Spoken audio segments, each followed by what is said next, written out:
Welcome to Area 2071, a research-driven metaverse podcast. Hey everyone, it's George from Area 2071. Area 2071 is a project of blockchain DXB.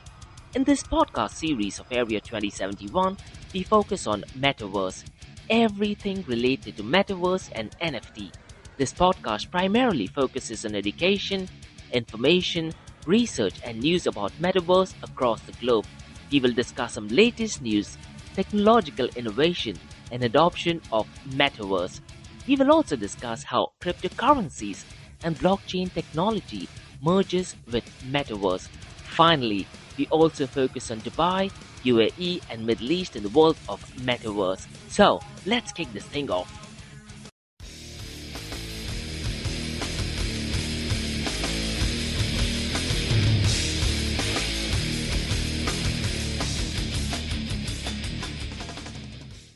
Hello fellow citizens from Metaverse, it is George from Blockchain DXB and today is the 16th of September 2022.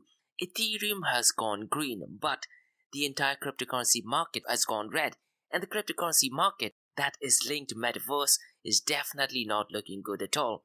All of the top cryptocurrency platforms that are linked to Metaverse is definitely down since the last 24 hours and down since the last 7 days as well.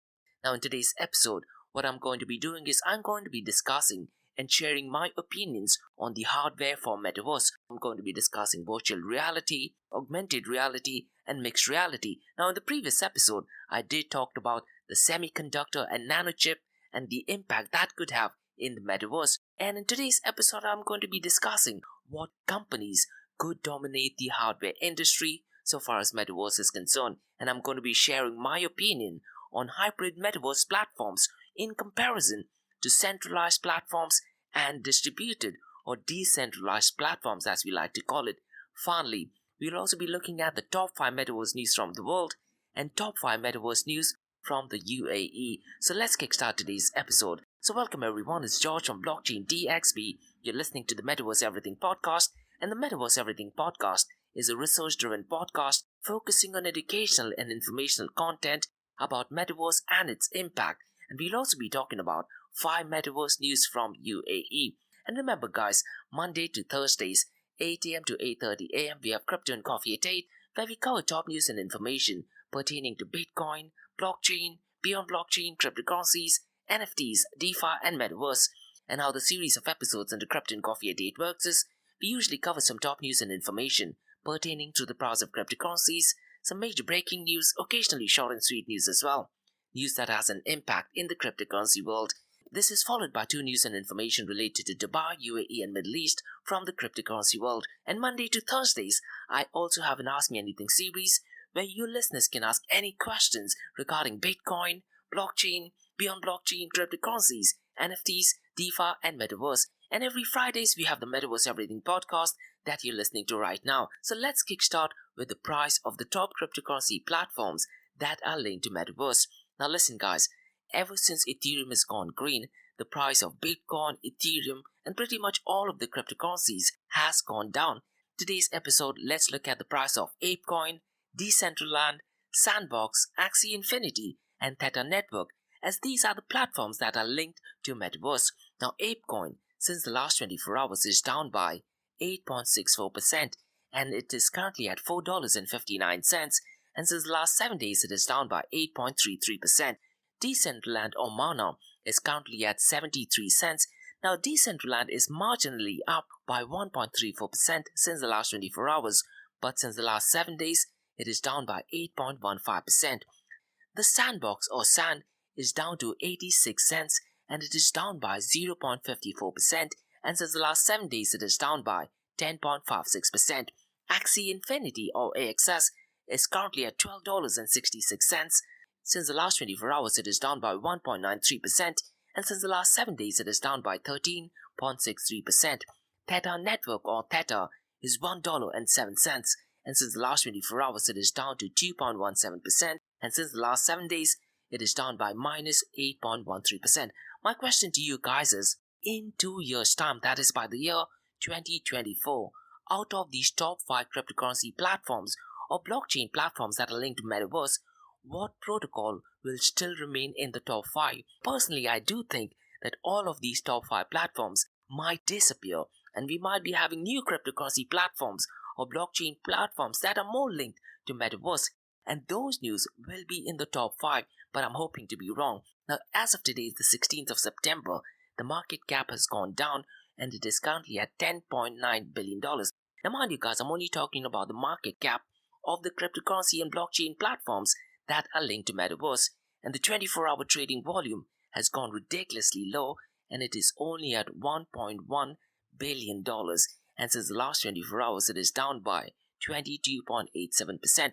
Now, there are two reasons to blame for this. One is the Ethereum merge, but more importantly, it is the CPI index numbers. Now, the US is in inflation, which is at 8.3%, and few days ago, even UK released the inflation numbers, and UK's inflation numbers were at 9.9%. So the main reason why the price is down is because of the CPI numbers in US and the UK inflation numbers. Now, what do you guys think as the inflation numbers will continue to the rest of 2023, maybe even in 2024? Will that continue to have an impact on the Metaverse platforms as well? So it's going to be really interesting to see how the price of these platforms turns out to be. In the New World Order, the deglobalization as the next agenda set by the global elites, I do think that hardware for Metaverse industry will play a very critical role, and economies of scale will help companies and even countries to offer products and services at a cheaper price. Now, in today's episode, I'm going to be touching base on three things, that is, the virtual reality headsets, augmented reality, and mixed reality. Now, so far as virtual reality is concerned, you need to look at the time frame of 3 to 5 years from now. Meta is heavily investing in virtual reality headsets, and after 5 years, they do want to release a virtual reality headset which is the size of sunglasses, and it's no surprise that they've actually partnered with Ray-Ban in order to create world-class virtual reality headsets. And the price tag that they want to have 5 years from now is $100, and that virtual reality headset will have features from virtual reality, augmented reality, and mixed reality as well. So $100 is a ridiculously low amount, and this is because of the economies of scale that Meta is in a position to offer. So the price will play a very important role so far as the virtual reality headset is concerned. The ease of use is so critical.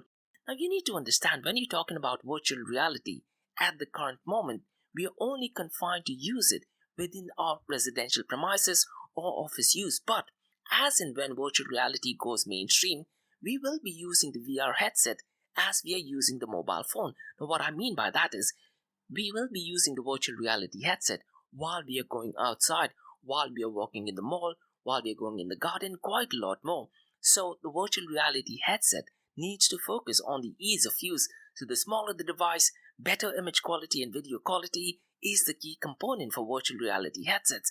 Now, what I think is, so far as the price is concerned, buy now, pay later will be implemented by Meta, maybe Samsung. Apple has also introduced buy now, pay later, but the VR headsets will start implementing buy now, pay later. The whole idea is that a lot of people will be in a position to even buy high-end virtual reality headsets, so that would definitely boost a lot of sales so far as the virtual reality headset is concerned. But the key point is the mobility, the ability to use the VR headset in external environment as well. And Meta, as I mentioned, is having a really aggressive and strong ambition. Now, they do have a VR headset which is going to be released probably in a couple of months down the line. Now, that project is called as Project Cambria. The price tag for that is ridiculously expensive. It is $1,500, but that is more of a test phase, and they're combining the VR headset with mixed reality and augmented reality as well. But 5 years down the line, they do have very strong ambitions, and the price tag of the VR headset will be as low as $100. Now let's talk about augmented reality. Now guys, if you look at the time frame of Metaverse, I do think that Metaverse will be mainstream, most likely by year-end 2030 or in a decade's time or so. Now at the moment, augmented reality headsets are catered towards industrial use case. Now Microsoft HoloLens did release Microsoft HoloLens 2 in UAE, and if you look at the use case, they were more catered to industrial use cases such as hospitals, construction, machinery, and even high-tech gaming industries. Hopefully, 5 to 8 years down the line from now, these augmented realities will be catered for day-to-day uses as well. So social media might be part of augmented reality as well. I do think that augmented reality will have a massive impact in the social media industry and also in the entertainment industry as well. I do think that the impact will transition 5 to 8 years from now. And the final point that I'd like to put across is mixed reality headset. So what is mixed reality? The ability to combine the virtual environment with the real life settings. So social media cases such as the Instagram filter that we have, or in TikTok the filters that you have, that is kind of a good way of giving an example of mixed reality. Once again, if you look at the time frame, I do think 5 to 8 years down the line, mixed reality will be combining very well with virtual reality. Because if you do want to get a feel of what mixed reality is, go to Meta Quest YouTube channel, and they have provided a video, and that video actually is more to do with Project Cambria, that is the Meta's VR headset, which they plan to release in the next couple of months. That does give you some indication of what mixed reality is. Now I do think that gaming industry in particular will be transitioning into mixed reality. A couple of games that I can think of is the Pokemon Go. That is a brilliant use case of combination of augmented reality and mixed reality. But avatars using in real life settings will also be a brilliant use case of mixed reality. So essentially when we talk about hardwares, we are talking about virtual reality headsets, augmented reality headset, and mixed reality. So what I think is a company or an industry that combines virtual reality, augmented reality, and mixed reality, and at the same time focuses on the ease of use will give them a competitive advantage. Now, but I do think that there are a couple of companies that could dominate the hardware. So far as virtual reality is concerned, augmented reality is concerned, and mixed reality is concerned. And it's no surprise that Meta is investing aggressively in research and development for VR headset. And Project Cambria is one of the milestones to offer users a better VR and mixed reality experience. I must admit that Meta is extremely strong left-leaning, so political affiliations could help them merge with industries dominating with the semiconductor. And the biggest reason why I do think that Meta could dominate the hardware industry is because they have 3.5 billion active users, they have got multiple social media channels, and they're focusing on the ease of use, which I think is brilliant. The other company which I think could dominate in the hardware industry is Samsung. Now Samsung did have Samsung Gear VR, and if you look at Samsung's economies of scale and the prior experience in the VR industry, I do think that Samsung could dominate the metaverse industry, and K-pop, which is from South Korea, can be a massive influence that could actually help Samsung transition users into metaverse. Now Samsung does take some bold initiatives, their customer loyalty is brilliant, probably second to Apple, and they are risk takers. And so far as metaverse is concerned, I must say that even Samsung is an early adopter. The third company that I can think of is HTC. HTC, they have brilliant headsets, and they've recently launched newer versions of virtual reality headsets called as Vive Pro and Vive Focus, and they are coming up with newer brands. And I must say that the headsets are really heavy duty, and they've recently announced a partnership with Phenomena VR that might give HTC a competitive advantage, maybe even over Meta or Samsung. And they are focusing on VR esports, and one thing really unique about HTC is that their facial tracker is definitely much better than Samsung and Meta. That is at this point of time. As and when technology improves, HTC could definitely take leaps, bounds ahead of maybe even Meta and Samsung. The fourth company that I can think of is Sony PlayStation. Now Sony is an OG in the gaming industry, and they have extremely loyal customers, and they have been an early adopter so far as the virtual industry is concerned. And the CEO Yoshida, he did actually mention that they are focusing on the VR and its future in the metaverse. One area where I do think Sony has a competitive advantage over Meta, Samsung, and HTC is their strong experience with high graphic content. No one has the experience and the bandwidth in dealing with high graphic content so far as metaverse is concerned than Sony PlayStation VR.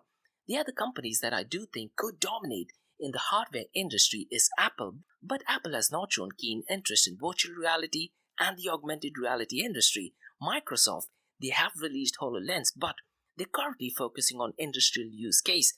Now it'd be really interesting if Microsoft does launch VR headsets or augmented reality or mixed reality headsets that is catered to average everyday individual. Google, they did release VR headsets, but they were extremely basic and they did have very limited use case. And in the near future, guys, would it be possible that it could be a completely different industry? That is, a company that focuses on 3D printing technology. So, will hardware be 3D printed in the comfort of your home? If that thing happens, Meta, Samsung, HTC, Sony PlayStation VR could take a back seat. And another company, which probably has nothing to do with Metaverse, could also be a dominating player. So it's going to be really interesting times ahead. Now guys, let me make a quick comparison between centralized metaverse, distributed or decentralized metaverse, and hybrid metaverse. Now there's a lot of hype around Web3 and people are talking about getting ownership of your own content, but what I'll do is I'll try to break down some of the benefits of using a centralized metaverse and some of the negative aspects of it, some of the benefits of a distributed or decentralized metaverse, and finally I'll talk about hybrid metaverse and why I particularly think hybrid metaverse is the way to go. Now, in case if you agree or disagree, please mention your comments in the comment sections below. Now, let's kickstart with centralized metaverse. In case of a centralized metaverse, the platform and the protocol will be centralized. Now, what does that mean? It means that the content ownership will be by the central entity. And so far as advertisements and profit sharing is concerned, it's going to be 80 or 90% by the centralized entities such as Facebook or Twitter, and the remaining will actually go to the users. Now you need to remember that Meta does have 3.5 billion active users, so there is no way they're going to transition from centralized to distributed metaverse. In terms of time, cost, and quality, I must admit that centralized protocols, especially in metaverse, will be easier to make any updates. So far as the protocol level is concerned, the services will be completely free and they will offer better user experience, and they will also have customer service experience, which will be lacking in a distributed or decentralized metaverse, which I'll be talking about next. Now, so far as payments is concerned and medium of exchange is concerned, in a centralized metaverse, we will be able to use fiat currencies. We will also have the ability to accept and pay via cryptocurrencies, central bank digital currencies, and stable coins. But it could be possible that in a centralized metaverse, a centralized entity could start issuing tokens. And by issuing tokens, the entire dynamics of payments and medium of exchange completely changes. Now, so far as centralized metaverse is concerned, it is easier to have restrictions and sanctions. Now, one of the drawbacks of centralized metaverse is cancel culture and woke generation will be severely manipulated by the centralized entity, and the centralized metaverse will be having strong political affiliation. So a lot of the things that you do get from the centralized metaverse will be from a political affiliation as well. Now let's talk about distributed or decentralized metaverse. So far as distributed or decentralized metaverse is concerned, the users will be in a position to own their content and the platform as well. So there will definitely be better revenue sharing and it's going to work on peer-to-peer. But if you look at things from a time, cost, and quality point of view, updates in a distributed or decentralized protocol will take months, even years to go and actually take place. If you look at the recent Ethereum upgrade, this took more than 4 years to go and make an update. In case of a centralized, the update could literally happen in a matter of a couple of hours, maybe a couple of days or weeks. In case of Bitcoin, in order to make a minor change, it took literally 18 to 12 months. But in case of a centralized protocol, these changes tend to happen much quicker. So the updates in a distributed or decentralized protocol will be an extremely lengthy process. And more importantly, most of the services will not be free. So when you're talking about a distributed or decentralized protocol, the users will have to pay for gas fees or transaction fees. So what I mean by that is right now, when you sign up for Facebook or Instagram, you do not have to pay any fees. But imagine if Facebook or Instagram were to operate in a distributed or decentralized metaverse, you will have to pay the initial fee. Now the fee is at a protocol level and it does not go to any individual. So imagine paying $3 or $5 just to get a Facebook account. Now this might look like a small amount, but the big question is, will you be paying $3 or $5 to get only your account activated, while at the same time there are central entities who are doing that completely free, who are doing the updates quite often and are offering customer service and better user experience? Another drawback of decentralized or distributed metaverse is it's going to be a terrible user experience. If you look at Decentraland or if you look at Sandbox, believe it or not, guys, the user experience is absolutely appalling. There is no way you can compare it with a centralized entity. So I do not think the distributed decentralized platform will offer a better user experience, not at least for the next 2 decades or so. The biggest feature of decentralized distributed metaverse is privacy and anonymity. If you were to compare it, let's say, with a centralized metaverse, decentralized distributed metaverse will offer better privacy and anonymity, and you will have an option to show your private information to the public if needed.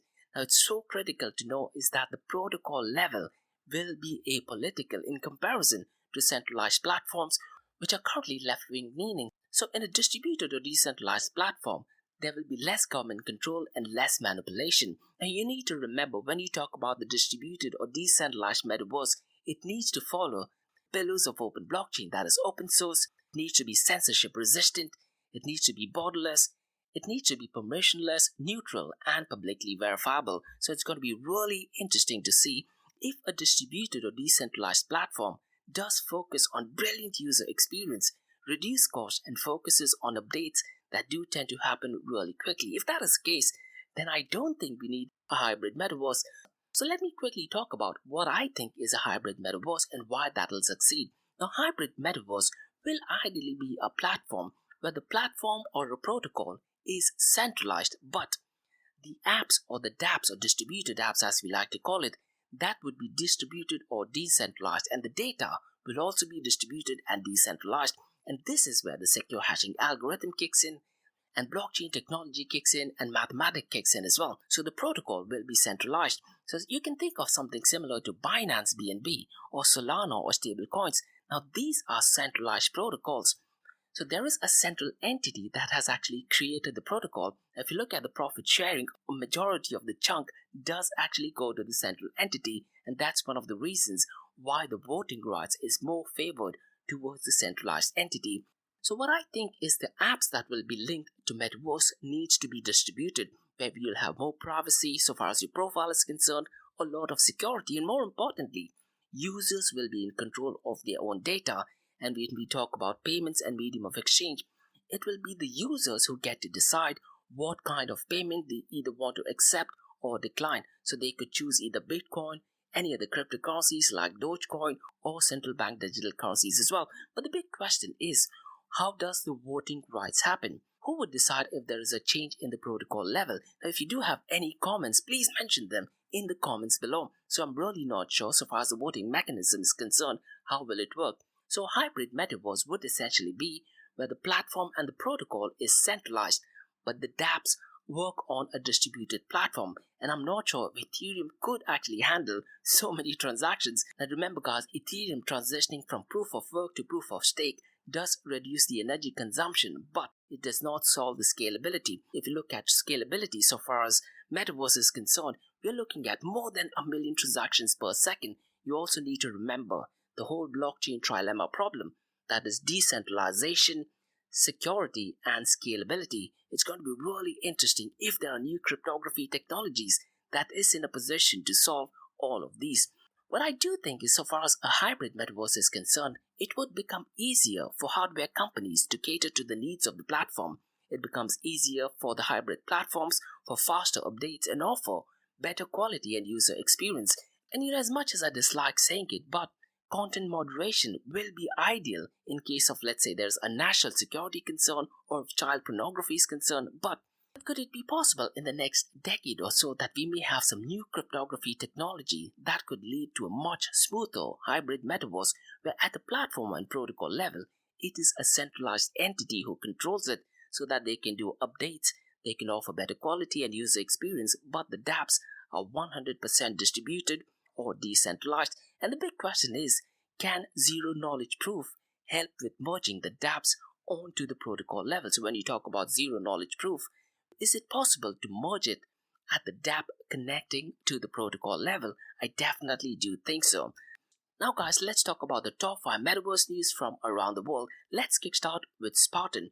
Now Spartan is, if not one of the biggest giants so far as obstacle course race is concerned, and I personally do a lot of obstacle course race, and I have another podcast called as Rise and Obstacle Course Race podcast that talks everything about obstacle course race. So I was really excited when Spartan actually announced an Unbreakable Pass with NFT. So the Unbreakable Pass is Spartan's first ever truly global pass. So what it does is it gives you access to every single event in Spartan's portfolio of brands across the world. And this includes unlimited access to Spartan Race, Tough Mudder, Spartan Trail, and quite a lot more. Now listen guys, if you are into running, if you are into adventure, you definitely need to look at Spartan Race. Now Spartan Race, they have a world championship in Abu Dhabi, and last year I was one of the participants of the Abu Dhabi World Championship in obstacle course race. So definitely brilliant news. Next week I do have a standalone episode with the Spartan team talking about what the Unbreakable Pass is. So in that episode I'll go ahead and explain each and every detail about the Unbreakable NFT Pass, and I'm also going to check how that could be connected to Metaverse. Now let's move on to the second news, and this news is by European Union. So the European Union Commissioner Thierry Breton has put up a blog, and in that blog he does talk a lot about the importance of Metaverse. And what I really liked in that blog is he talked about how it is important for people, technologies and infrastructure. And in that blog he also mentions about the virtual and augmented reality industrial coalition. So looks like European Union is definitely getting into Metaverse as well. The third news guys is about La Liga. Now, La Liga enters Decentralized Metaverse through Studio Plus licensing deals. So, football and soccer is definitely getting mainstream in Metaverse as well. And the Spanish Soccer League will develop land parcels in Vegas City District and move to engage Gen Z audiences. So, definitely brilliant news. And the fourth news is all the way from Japan. And recently, they had a Tokyo game show. And during the keynote lecture, Bandai Namco Holdings Incorporated said it is developing a Metaverse theme after Gundam, a robot feature in its popular animations. So definitely massive news. So Metaverse is definitely taking mainstream from all across the world. And the next news, and probably the most important news so far as Metaverse is concerned, is an event by NVIDIA. An NVIDIA online GTC event will feature 200 sessions on artificial intelligence, Metaverse and Omniverse. Now listen guys, if you're building things on Metaverse, you definitely need to attend this session. The session takes place from September 19th till the 22nd of September, and there will be a keynote by the CEO Jensen Huang and more than 200 tech sessions. I have registered for it. If you do want to register for it, go to my LinkedIn profile or go to my website Blockchain DXB, look at the blog for today, that is 16th of September, and there is a registration link, so definitely a must attend. And I talked about NVIDIA in I believe last week's podcast, where they are one of the OGs so far as the semiconductor industry is concerned, and they're also the creators of GPU, and they will play such a crucial role in the Metaverse. If you're working in the Metaverse industry, you definitely need to go ahead and attend this session. Now guys, let's talk about the top 5 Metaverse news from Dubai and UAE. The first news is about MetaFi, and this is a massive news. So the news is that the Dubai Metaverse for MetaFi has secured $3 million funding from industry heavyweights, and the new capital values MetaFi, the Web3 trading platform, at $25 million. So there is an array of big names in the Web3 industry, such as Double P Group, Maven Capital, OKX, Blockdream Ventures, Megalo Ventures, and quite a lot more. So a lot of them have shown interest in MetaFi. So definitely brilliant news. The second news is by Sheikh Al Latifah, and Sheikh Al Latifah did attend a talent show in Dubai that was simultaneously held in the Metaverse, and the event blended physical fashion show at the Museum of the Future with digital catwalks in virtual worlds. I did mention about Sheikh Al Latifah, I believe way back in May as well. She is a key component so far as art is concerned, and she has shown a lot of interest in NFTs and in virtual reality and in Metaverse as well. So definitely brilliant news.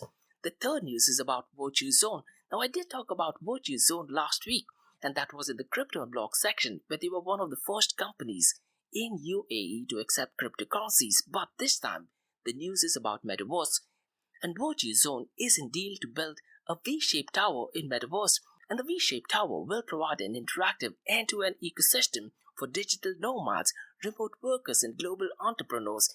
Now I have planned a session with Virtue Zone talking about their decision to accept cryptocurrencies, but looks like I might have to have another episode with them talking everything about Metaverse. So definitely brilliant news. The fourth news for today, guys, is from Sharjah, and the project is called as Omio. So the private office of Sheikh Ahmad bin Faisal Al Qasimi is all set to make foray into Metaverse with the launch of a new platform called Omio. And this news was said by the chairman, Dr. Thomas Saliski. And guys, I was just looking at Omio's LinkedIn profile, and via the LinkedIn profile, I found out that they will be hosting a daily Zoom meeting to share all the latest updates and news from the leadership team. So go to the Omio LinkedIn profile and you can also sign up for the Zoom session. If I'm not mistaken, I think the session is live at 4:30 p.m. Gulf Standard Time, and the website does provide a lot of information such as virtual reality, augmented reality, and mixed reality as well. And guys, the fifth and final news for today is about Meta Essence. So the UAE startup company called Meta Essence wants to be the world's first specialized G2B2C Web 3.0 Metaverse solutions provider. What is G2B2C? It is government to business to consumer. So Meta Essence focuses on Web 3.0 and Metaverse enablement through three main business domains, that is through digital health, digital economy, and sustainability. So definitely brilliant news. So what I've done is, to the CEO of Meta Essence, I did send her an email asking her to be in the podcast. So in the podcast session, I'll try to find out more information about what Meta Essence is and how they plan to work with government to business and business to consumer. So that's all for today, guys, on the Metaverse Everything podcast. If you do have any feedback or suggestions, please mention them in the comments below. And if you like listening to this podcast, please like the button, give it a 5-star rating, and share the word across. And remember, guys, Monday to Thursdays, 8 a.m. to 8:30 a.m., we have Crypto and Coffee at 8, where we cover top news and information pertaining to Bitcoin, blockchain, beyond blockchain, cryptocurrencies, NFTs, DeFi, and Metaverse. And how the series of episodes on the Crypto and Coffee at 8 works is, we usually cover some top news and information pertaining to the price of cryptocurrencies, some major breaking news, occasionally short and sweet news as well, news that has an impact in the cryptocurrency world. The other two news and information is related to Dubai, UAE, and Middle East, in the world of Bitcoin, blockchain, beyond blockchain, cryptocurrencies, NFTs, DeFi, and Metaverse. And Monday to Thursdays, we also have an Ask Me Anything series, where you listeners can ask any questions from the cryptocurrency world. And every Fridays, that is today, we have the Metaverse Everything podcast. And listen, guys, if you do have any feedback or suggestions regarding today's episode, drop them in the comments below. Give it a 5-star rating and spread the word across. Thanks so much for listening, guys, and have a brilliant weekend ahead. Bye-bye.